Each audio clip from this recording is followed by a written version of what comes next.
अस्सलाम वालेकुम, मेरा नाम मेहताब है और आप देख रहे हैं मेडिटेटिव मेहताब। और don't forget to subscribe my channel and give me a thumbs up in this video और बेल आइकॉन दबाना मत भूलिएगा। आज मैं आपके लिए लेके आया हूँ 7 habits of highly effective people. इसको रिव्यू करेंगे। आल्दो ये बहुत एक कॉम्प्रिहेंसिव बुक है फॉर हैबिट्स, तो इसको मैं ट्राई करूँगा अपनी वीडियो में समराइज़ करने के लिए। आई रिकमेंड कि आप लोग ये बुक लें, इसको कंप्लीट रीड करें, आपको बहुत कुछ डिटेलिंग सीखने को मिलेगा। स्टीफन आर कोवे ने इसको लिखा है और ये बुक मैंने 7 से 8 माह पहले बाय की थी और मैंने रीड की। इससे मुझे बहुत बेनिफिट हुआ। ये एक्चुअली इंडिविजुअल के लिए उसकी पर्सनल ग्रोथ के लिए, स्किल डेवलपमेंट के लिए बहुत अच्छी चीज़ है। और इसमें इमोशनल इंटेलिजेंस और जो हम लोगों के साथ डील करते हैं उस चीज़ को बड़ा अच्छे से डिस्क्राइब किया है कि किस तरह से उसको हैंडल करना है। Actually all about emotions, self enhancement और सेल्फ स्किल्स को डेवलप करने की बात की गई है इसमें। इसके 2 सेगमेंट हैं, एक प्राइवेट विक्ट्री के नाम से और दूसरा पब्लिक विक्ट्री के नाम से। 3 हैबिट जो हैं प्राइवेट विक्ट्री में आती हैं और 3 ही हैबिट्स पब्लिक विक्ट्री में आती हैं। उससे पहले इसमें डिस्क्राइब किया है स्टीफन आर कोवे ने पैराडाइम्स और प्रिंसिपल को बड़े अच्छे से डिस्क्राइब किया है। पैराडाइम्स क्या होते हैं, प्रिंसिपल्स क्या होते हैं, हम इस पर अभी आगे बात करेंगे। सबसे आखिर में जो जिसकी वजह से मैंने ये बुक बाय की वो है 7th habit, sharpening your saw. उसके बारे में डिटेल में बात करेंगे। मेरे साथ रहेगा टिल एंड दिस वीडियो। जी, तो पहले बात कर लेते हैं हम पैराडाइम्स और प्रिंसिपल्स के बारे में। पैराडाइम एक्चुअली अगर मैं समझाऊंगा आम अल्फाज में, तो एक आप अगर चश्मा पहनते हैं, अगर आपने चश्मे में ब्लैक लेंस हैं उसके, तो वो आपको ब्लैक दिखाएगा। आपका पूरा जो कैनवस, पूरा जो व्यू होगा वो उसमें ब्लैक शेड आएगा। अगर आपके ही चश्मे में रेड शेड का चश्मा है तो आपको दिखाई देने वाली चीज़ सारी रेड होगी। Paradigm is like similar. अगर हमारा कॉन्सेप्ट किसी चीज़ के बारे में या किसी के बारे में, हम जो किसी शख्स के बारे में या किसी शय के बारे में कोई गुमान जो हम रखते हैं वो उस चीज़ को ड्राइव करता है। अगर हम सही रखते हैं तो सही नतीजे मिलना शुरू हो जाते हैं। अगर हमारे पैराडाइम में कुछ खराबी होती है या कुछ हम गलत एक्सपेक्ट करते हैं तो वो रिजल्ट्स भी वैसे ही ड्राइव होते हैं। पैराडाइम जो है बिहेवियर ड्राइव होता है इससे, जिसके बारे में मतलब जिस चीज़ के बारे में आप जो गुमान रखेंगे वो उसी तरह से आपको मिलेगी। दूसरी चीज़ इसमें है प्रिंसिपल्स। प्रिंसिपल्स को अगर आम नेचर, लॉ ऑफ नेचर है, दुनिया जो है बनी उसमें हर चीज़ का कोई ज़ाब्ता, कोई असूल है।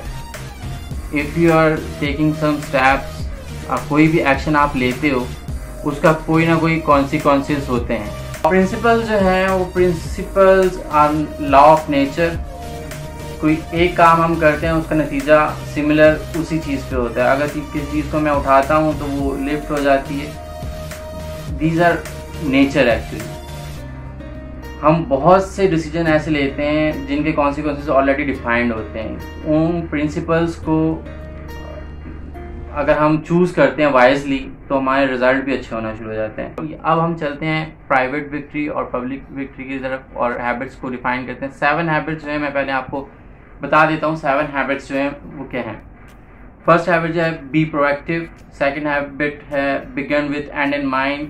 थर्ड हैबिट है put first thing first. Fourth habit है think win win. Fifth habit है seek first to understand then to be understood. और 6th हैबिट है सिनर्जाइज। और 7th हैबिट जो मेरी फेवरेट है शार्पनिंग योर सॉ, अपने आप को तैयार करते रहना। प्राइवेट विक्ट्री में पहले मैं बात करूंगा बी प्रोएक्टिव पे। प्रोएक्टिव में स्टीफन आर कोवे ने इसमें बड़ी अच्छी जो थ्योरी और दी है वो है स्टिमुलस एंड रिस्पॉन्स की। स्टिमुलस कोई भी वो चीज़ जो आप पे असरअंदाज होती है और रिस्पॉन्स जो आप उसके असर होने पे रिएक्शन देते हो, रिस्पॉन्स देते हो।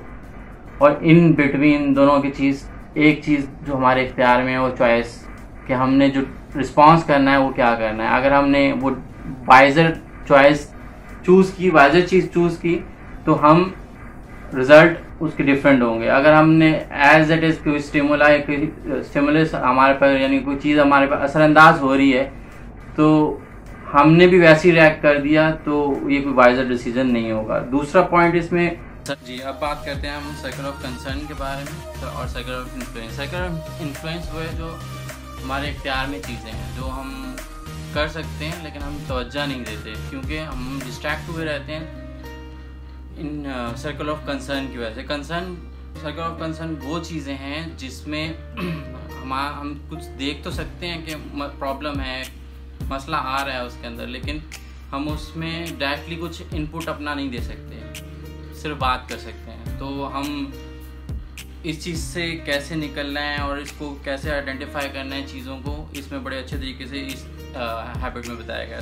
सेकंड हैबिट के बारे में बात करते हैं। सेकंड हैबिट है begin with end in mind. इसका मतलब आप जो भी काम करने जा रहे हो उसका पहले इंतहा या आखिर क्या होगी उसको पहले सोचो।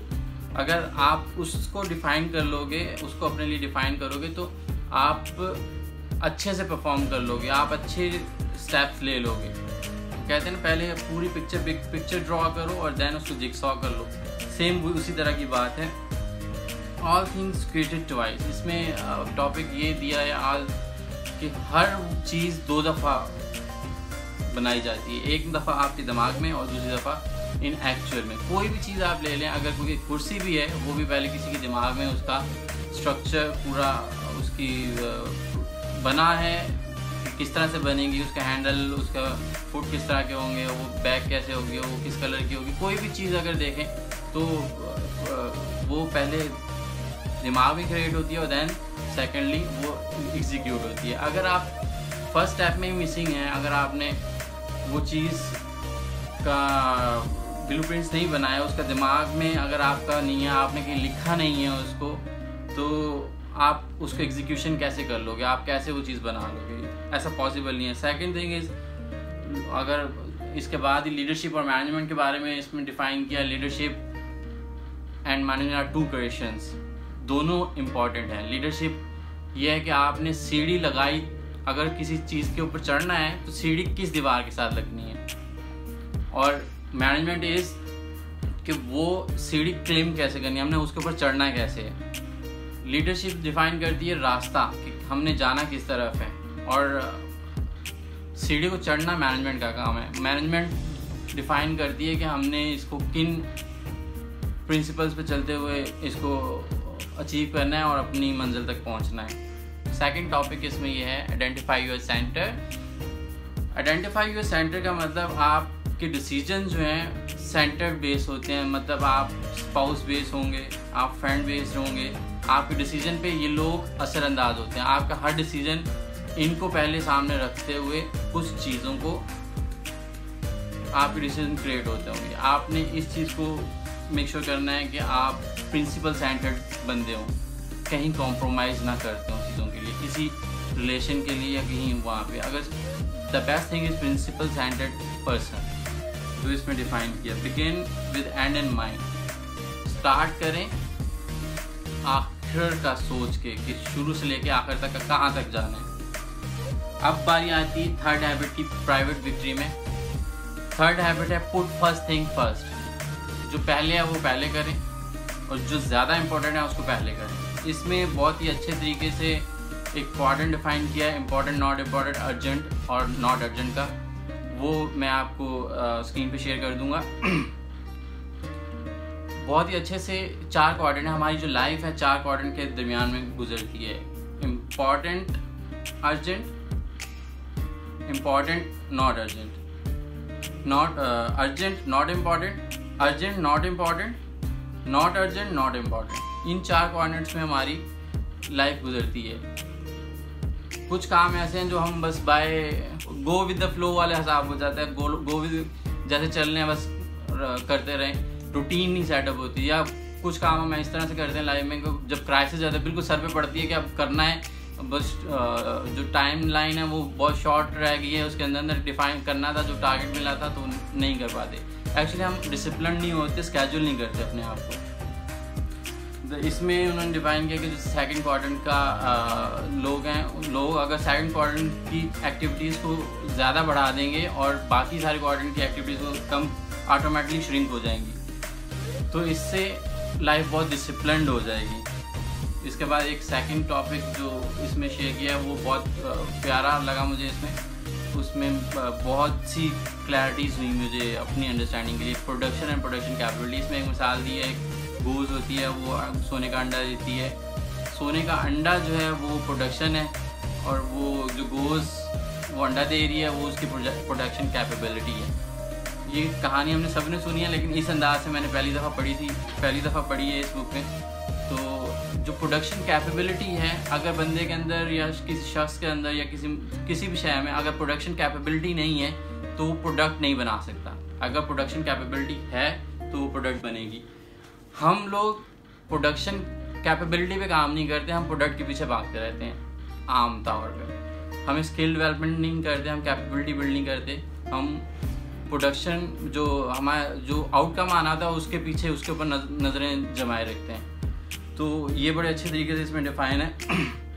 डेलीगेशन दो तरह की होती है। अगर आप किसी टीम को लीड कर रहे हैं, दो तरह की डेलीगेशन का डिफाइन हुआ मुझे फर्स्ट टाइम मैंने इसमें जो रीड किया। स्टीवर्डशिप डेलीगेशन है और second is go for delegation. Stewardship delegation, आपने किसी को काम दिया, होलसमनेस में उसको काम बताया और उसने पूरा काम जॉब अपनी रिस्पॉन्सिबिलिटी से की। और दूसरा होता है कि कुछ लोग कुछ काम ऐसे होते हैं कि जिनको बोला और फ़ौरन करवा दिया, यानी कि बोल के करवाना पड़ता है। तो ये गो फॉर डेलीगेशन कहलाती है। दोनों अपनी अपनी जगह इनकी बड़ी इंपॉर्टेंस है। यहाँ पे हमारी जो प्राइवेट विक्ट्री है, तीनों हैबिट्स की कंप्लीट हो जाती हैं। अब हम जाएंगे पब्लिक विक्ट्री की तरफ। अस्सलाम वालेकुम, my name is Mehtab and you are watching meditative Mehtab. Don't forget to subscribe my YouTube channel and press bell icon for notifications. Thank you very much. Have a nice day. जी, अब हम public victory को start करते हैं। Public victory में मतलब आपका relation, all about relation के बारे में बात होगी, लोगों के साथ रवैया और आप लोगों को कैसे डील करते हो, लोग आपसे कैसे डील करते हैं। आप अगर कोई आपको तंग करता है या आपको अच्छा बिहेवियर, तो आपका रिस्पॉन्स उसके साथ कैसा होता है।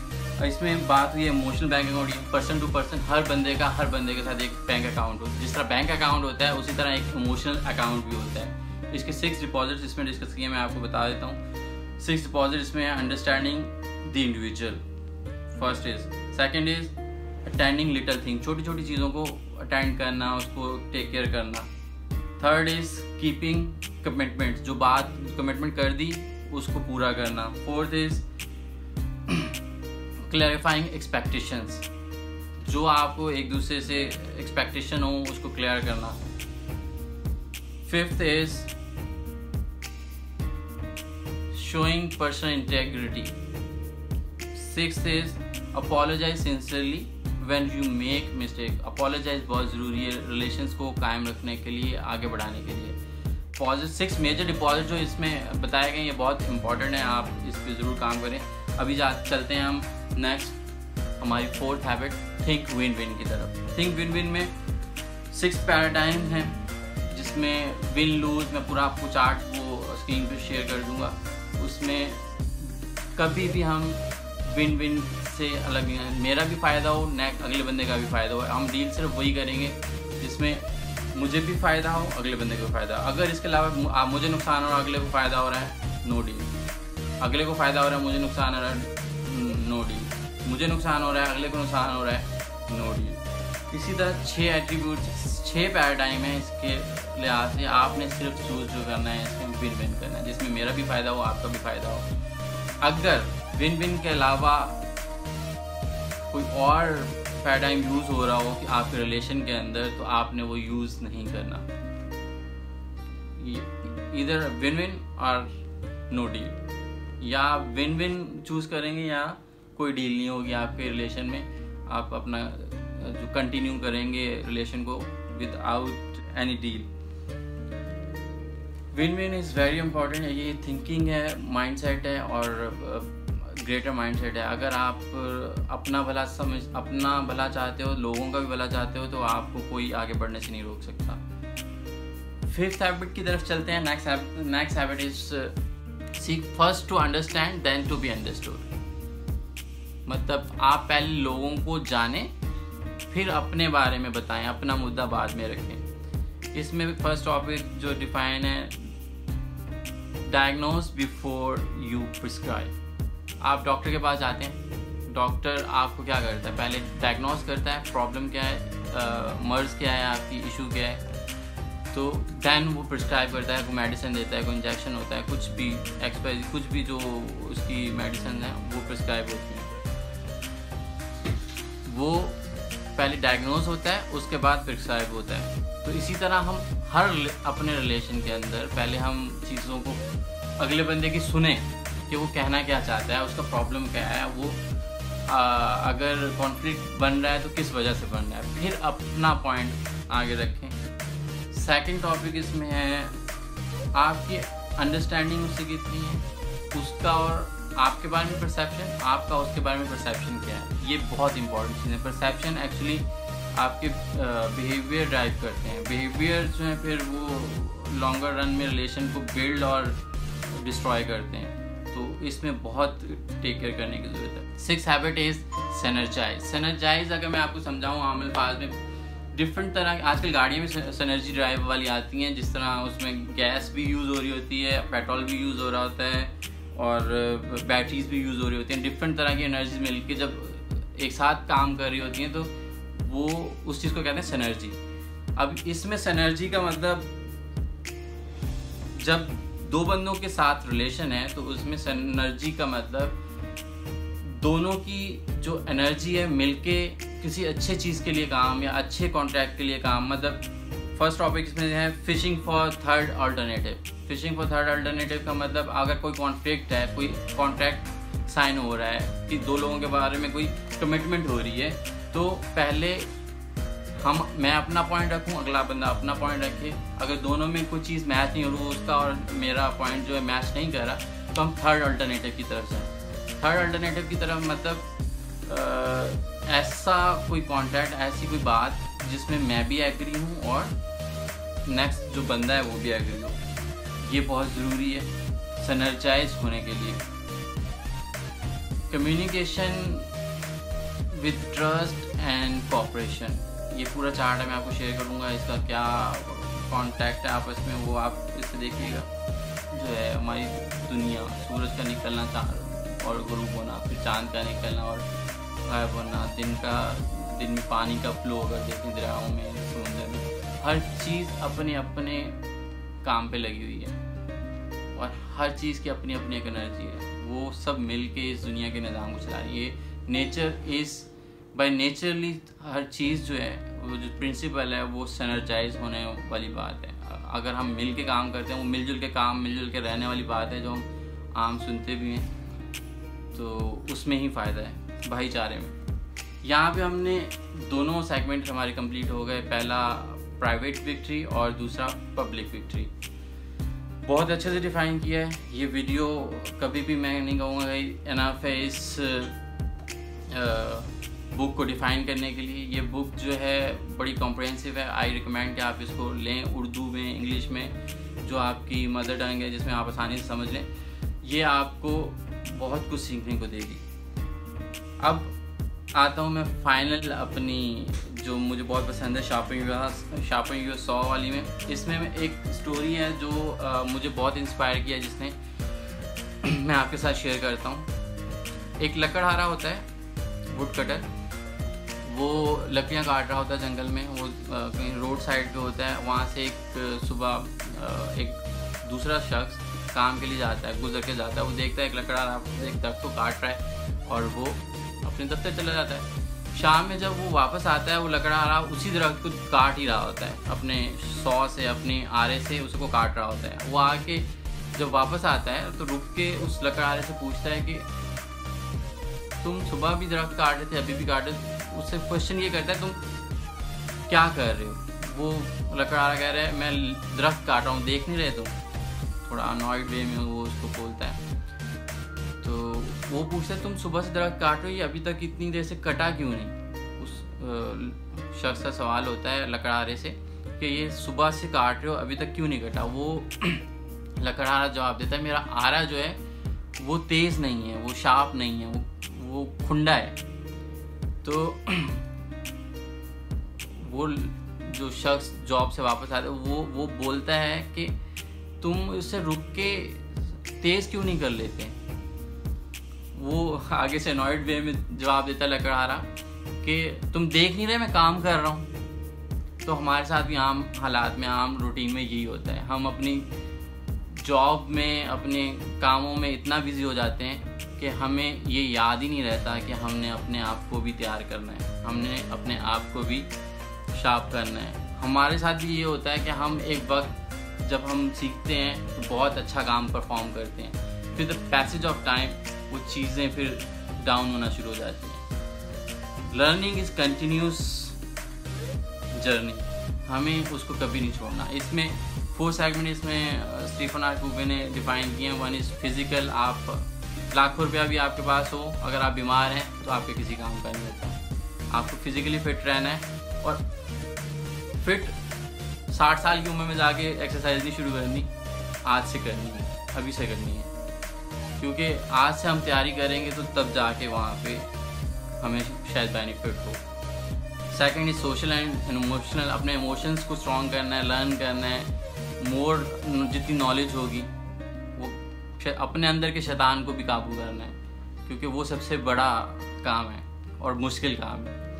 और थर्ड इज स्पिरिचुअल, आप स्पिरिचुअली कितने स्ट्रॉन्ग हैं। अगर आप नमाज परफॉर्म करते हैं, आपका कोई भी रिलीजन है, आप उसमें स्पिरिचुअली कितने गुड हो, आप उसको इन्हेंस करते रहो और नॉलेज लो और नॉलेज लो। सीखना तो लाइफ का हिस्सा है, मतलब कब्र तक सीखते रहना है हमने। फोर्थ इज मेंटल, ये बुक रीडिंग जो स्टार्ट हुई है, आई थिंक ये मैंने बहुत अच्छा इसी स्टेप पे काम करते हुए स्टार्ट किया कि अपनी नॉलेज को बढ़ाना है और अब नेक्स्ट लेवल पे, यानी कि आप लोगों के साथ शेयर भी करना है इसको। आप लोगों के साथ शेयर भी करना शुरू कर दिया है। इसी में नेक्स्ट टॉपिक है मेरा, ये जो सारा स्टेप्स है ना, लर्न एग्जीक्यूट, ये अपवर्ड स्पाइरल बनता है। ये कंटिन्यूस अमल है, रुकने वाला काम नहीं है। तो हमने इसको करते रहना है और अपने आप को बेटर करते रहना है। Thank you very much. अस्सलाम वालेकुम, my name is Mehtab and you are watching meditative Mehtab.